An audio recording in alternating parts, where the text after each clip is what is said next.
Welcome back to r/LegalAdvice, where we read surprisingly interesting stories that usually don't end in a cliffhanger. If you are new to my channel, please feel free to subscribe to join our awesome community, and without any further ado, let's dive right in.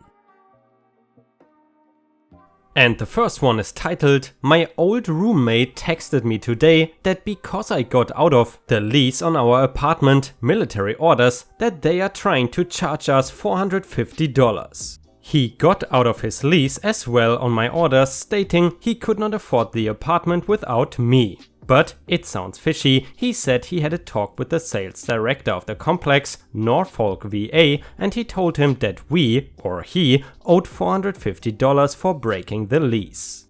And if he was not going to stay at a cheaper apartment at the complex after I moved out, we have to spend $450 plus 2 months rent. He's asking me for the full amount because he says I am the one who broke the lease. Does this sound legitimate? If so, could I go about it without sending the money to my roommate?" And then a user in the comments said, "It sucks for him, but you do not owe anything assuming your orders meet the ST0LE criteria." Added, "Assuming you gave proper notice once you received your orders. I do not want people to think you can get orders today, break your lease tomorrow and not owe any more rent." And the following is the message the guy got from his roommate. "Hey, hope all is going well for you. Unfortunately, it's not going so well here. I'm in the process of trying to move out of our place and find a new apartment, and had a conversation with the sales director today. He informed me that because you broke our lease, we need to pay them $450 if I plan to stay there.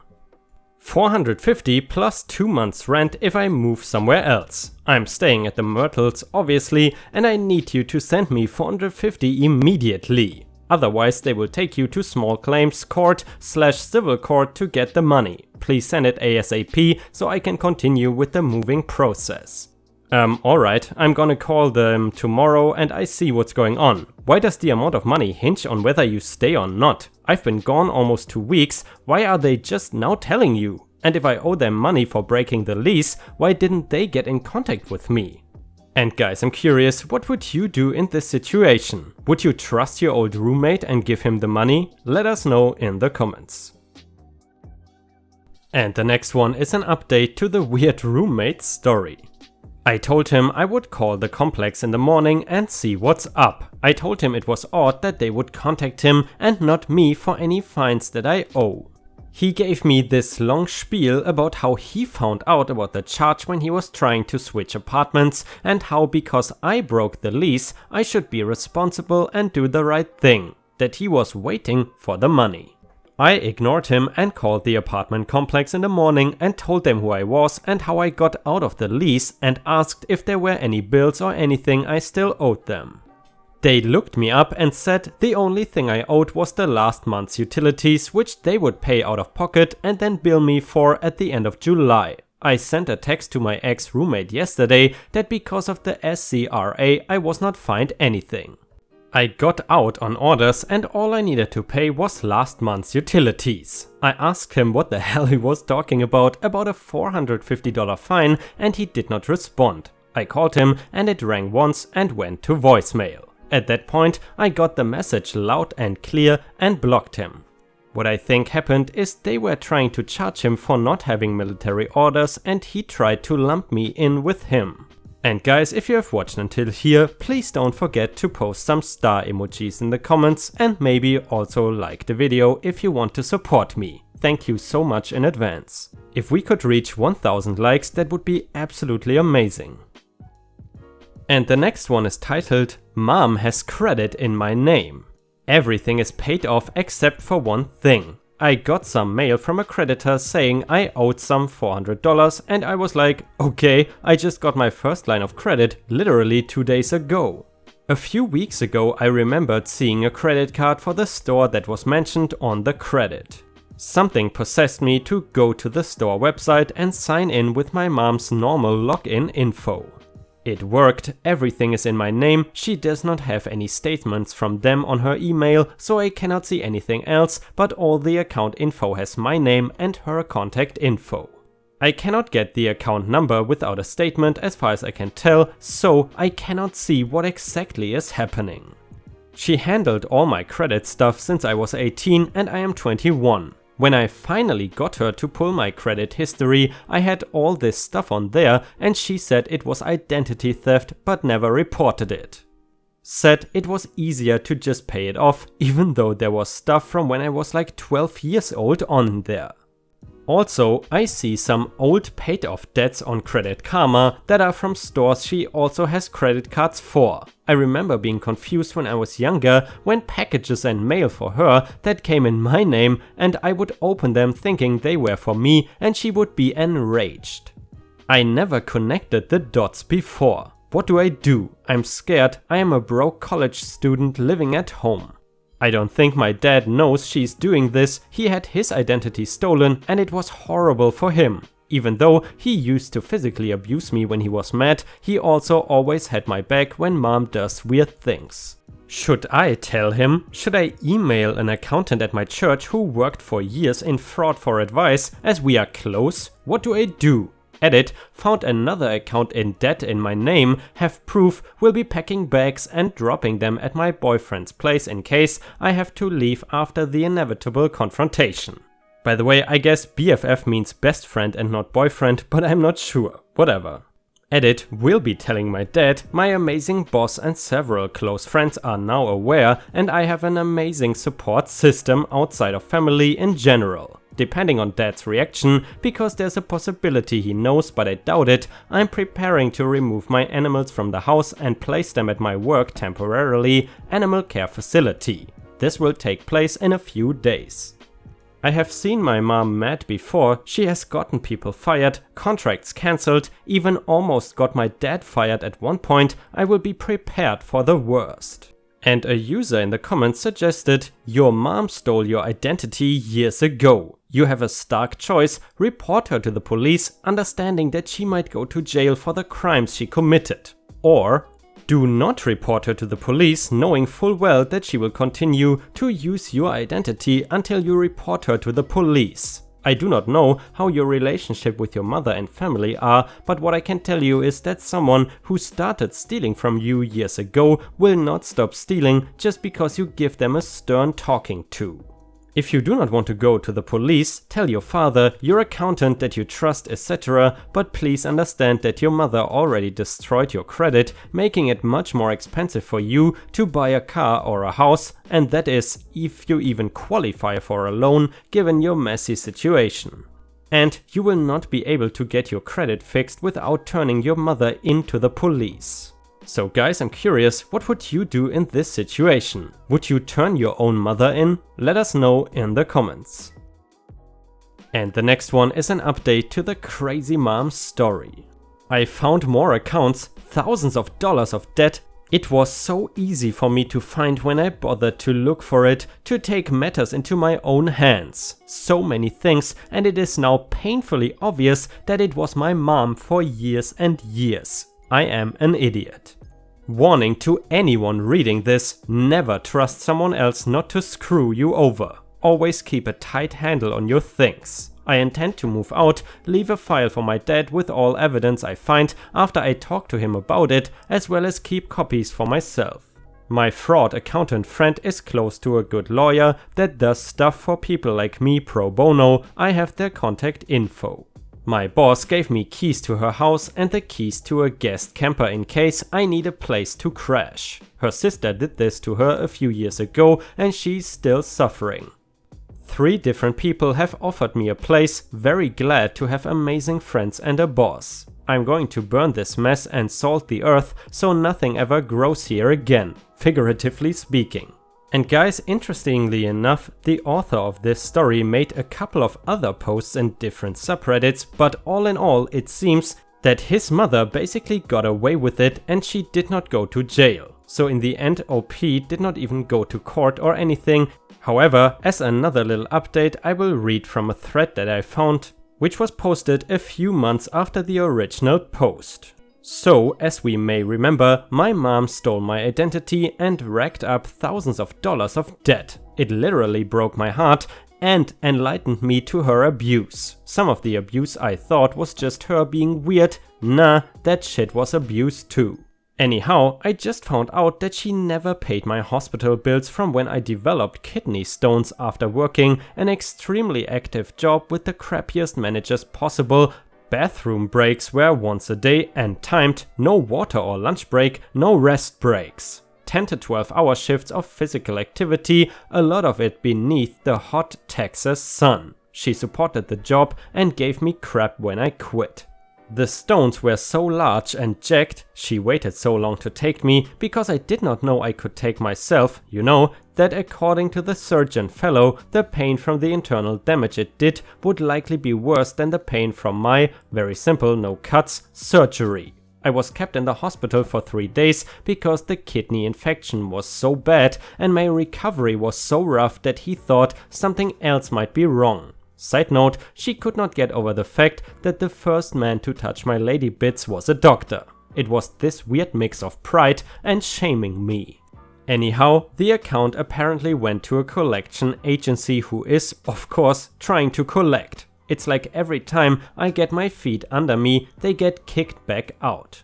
And actually guys, this was the last post that OP ever made, so unfortunately we don't have a happy or satisfactory ending. But then again, this once again confirms for me the authenticity of legal advice posts, because not everything in real life always ends with a happy ending. The next one is titled, New York, X has power of attorney and is trying to sell off everything I own. I have gone from terrified to white hot anger to just cold in my stomach and all sorts of other feelings, and it is taking me some time to write this, so I apologize for anything which is unclear. Background: I was just out of the country for over 2 months while I was being treated by specialists for medical problems I have. During that time, I had my personal valuables kept at a storage company, which was supposed to be good for security since I don't have close family and did not want to leave things like my computers sitting around in my apartment for that long. I also have some payments I get which I made sure would automatically go to an account because I have renters in my old house and want to make sure certain bills get paid without me having to think about it. I thought it was all set up good enough that I could be out of the country and focus on what I needed to focus on, then come back to everything as I left it. A while ago, when I was in a lot of pain and on a lot of medication, I had a lawyer help me make sure my now ex could make decisions for me if I was incapacitated. Honestly, I had totally forgotten about this because at the time I was very foggy, I barely remember anything about it. The night before my flight, my ex told me they could not be with me anymore because of my health problems, saying I was going to die and they did not want to be with me for that. My issues are pretty bad, and yes, my life will maybe not be as long as it might have been, but I really could not deal with that at the time mentally, so just said okay and went on my trip. We had been together for 16 months, but not strictly living together.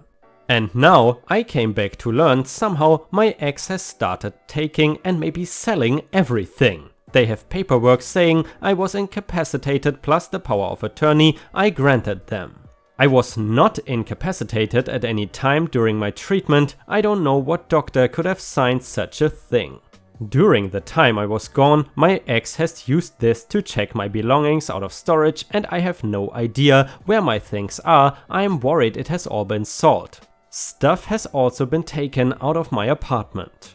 The tenants in my house were told by my ex that I was bedridden and they would have to move so my house could be sold. They are month to month and took this at face value and already moved out before I got back. They informed me that a realtor had been showing the house to people.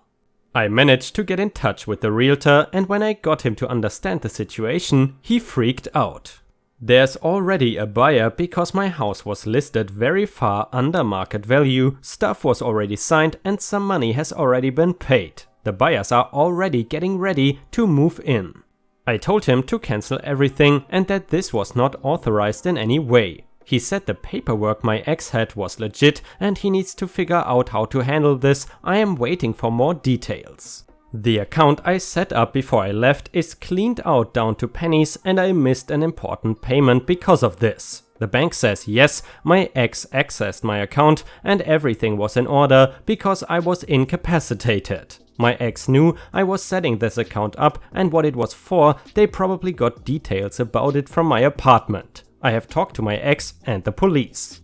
My ex barely responds, but when I stood at their door and screamed, they finally told me that I was in a coma, not true, so they had to sell my things for me. I think I heard them saying, "You won't need it anyway," through the door. The police are telling me a few things. I tried to report my ex for theft for stealing my things from storage and was told it is a civil issue. I told them the rest of the story and it's like they don't even know how to respond to me. Sitting at the police station seems to just be wasting my time because no one there seems to be able to do anything. They say come back tomorrow when someone else will be there. Supposedly, officers went to my ex's place and were shown the paperwork. Tomorrow I'm going to see a lawyer who advertises help with elder abuse power of attorney fraud, which is the closest thing I could find. If they cannot help me, then where do I go next? Is there some key thing I can say to the police to get them to arrest my ex right this second and stop this? I have to believe this will all be fixed eventually, but how screwed am I? And a user in the comments suggested, talk to the lawyer on Monday, he will know what to do. Even if the cops take your complaint, they won't arrest your ex until after they investigate and can press charges. That won't happen in less than 24 hours. Call the credit companies, put a freeze on your credit and get a copy of your credit report. Definitely a very difficult situation. What would you guys do if you were in OP's situation? Let us know in the comments. And the next one is an update to the ex story. I was being a bit paranoid when making my original post because I did not want to get condescending responses. I am a woman in my early 30s and my ex is a man around the same age. It has been a strange few days. I met with my lawyer Monday morning and she was very supportive. Even though she usually deals with elder abuse, she said my situation was very much within her expertise and seemed excited to have me as a client. She was also very angry. After last Saturday, I have not had a lot of emotional energy, so it was nice to see someone be like that on my behalf. I spent a while in my lawyer's office and later in the day my ex called me, but my lawyer had told me not to talk to him for now, so I did not answer. We listened to a message together though, and my ex said he was selling things for my benefit and was investing it for me to help with any bills I have to pay.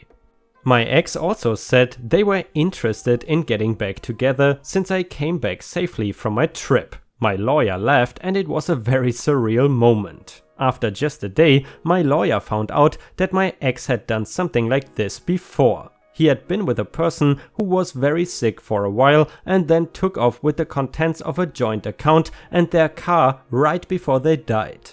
The person's estate got into a legal battle with my ex and got the car back, but not the money in the end. She thinks this is basically what my ex was doing to me and that they probably did it other times too, but was not always sued over it or it was in other states.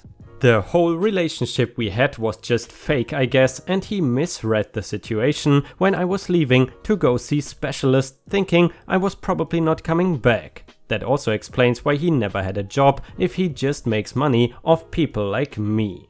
My lawyer sent off a lot of letters out to lots of places on Monday, including one to my ex. They were all about revoking the power of attorney I had granted, and the one to my ex had a bunch of demands in it telling him to produce my money and belongings as well as copies of the power of attorney and the other documents my ex had about me.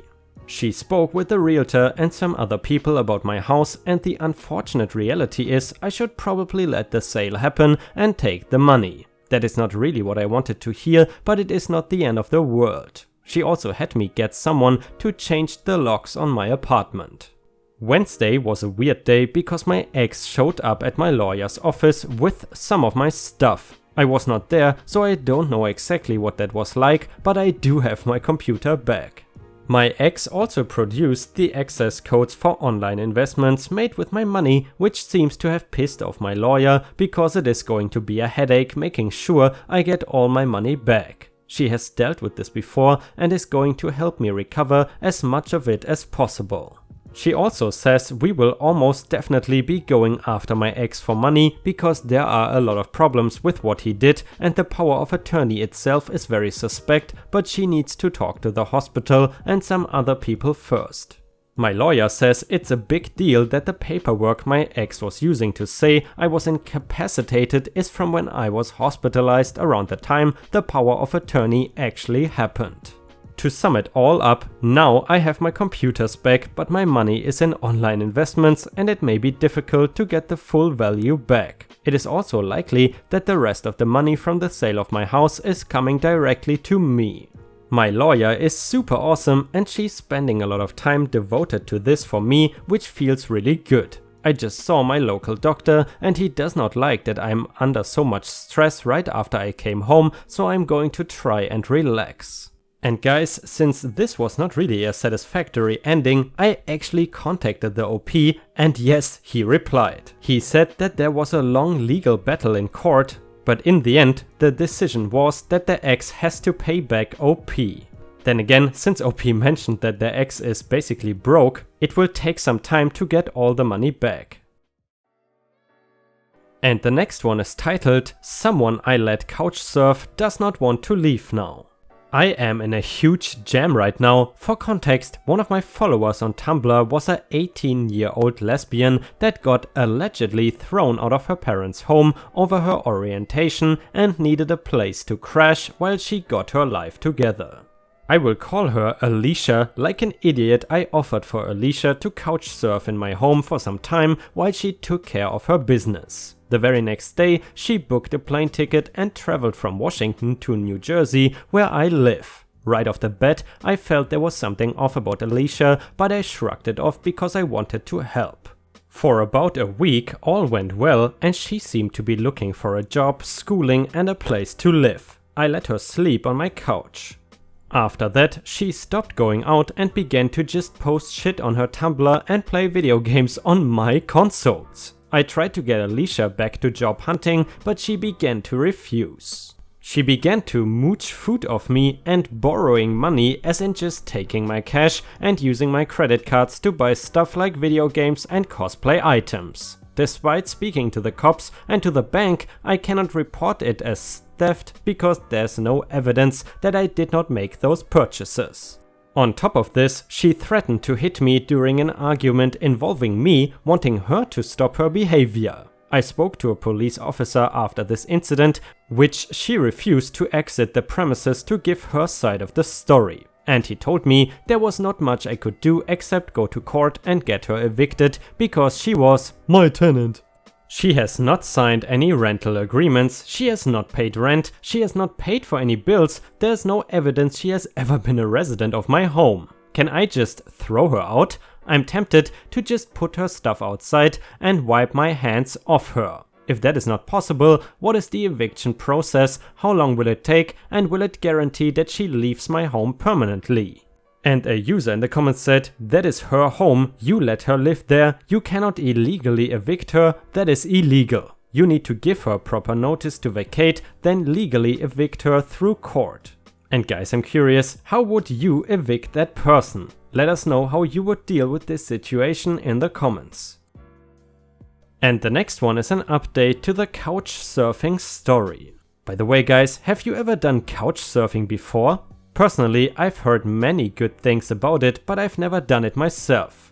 Anyway, it's been some time since my last post, so I decided to maybe update the situation here and vent. So I went through the hassle of writing up an eviction notice for Alicia, the girl I allowed to couch surf. I gave her a formal notice for 30 days, she ignores this, eventually I moved this dispute to court. Alicia made the claim that she's paying rent and has done nothing wrong. I tell my side of the story as well, all of it. The judge says it does not seem like Alicia has done anything wrong or broken any laws and that she is paying rent. Judgment comes up in her favor and she's allowed to stay. The judge says I can appeal at a later time.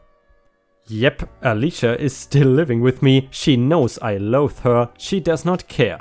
I have moved most of my stuff to my bedroom, like my TV, consoles, etc. She has taken over the lower half of my home. Crap, the only reason I even venture down there anymore is to get food from the fridge, which she still mooches off of. So I mostly have to put non-perishables in my bedroom to keep away from her. I lock the door with a key. Alicia has a job now at a retail shop, so she's making money and at least is out of the house for some time. I'm still working on evicting her. I have another court date set for a month from now. We will see what happens then. I will try to update the sub after that. Thanks to everyone who tried to help the first time around. A few posters in the Best of Legal Advice subreddit that usually deals with updates mentioned this. I cannot help but feel either something has not been mentioned or the judge has been shocking. Absent a lease specifying a term, surely someone cannot continue to live in someone's house just because they might pay, subject to tenant notice periods obviously. There has to be something missing, something happened at that hearing that made the judge think she should stay. And she must have provided some evidence of paying rent, right? And another poster said, right? I find it hard to believe the judge would just take her word for the fact that she was paying rent. And actually guys, that was pretty much the only publicly available update, but I did some further digging and I found out that in fact OP did not succeed in court and basically he could not get the person evicted. Certainly a very weird story if you ask me. And the mystery still persists how that person could have convinced the judge that she in fact paid rent.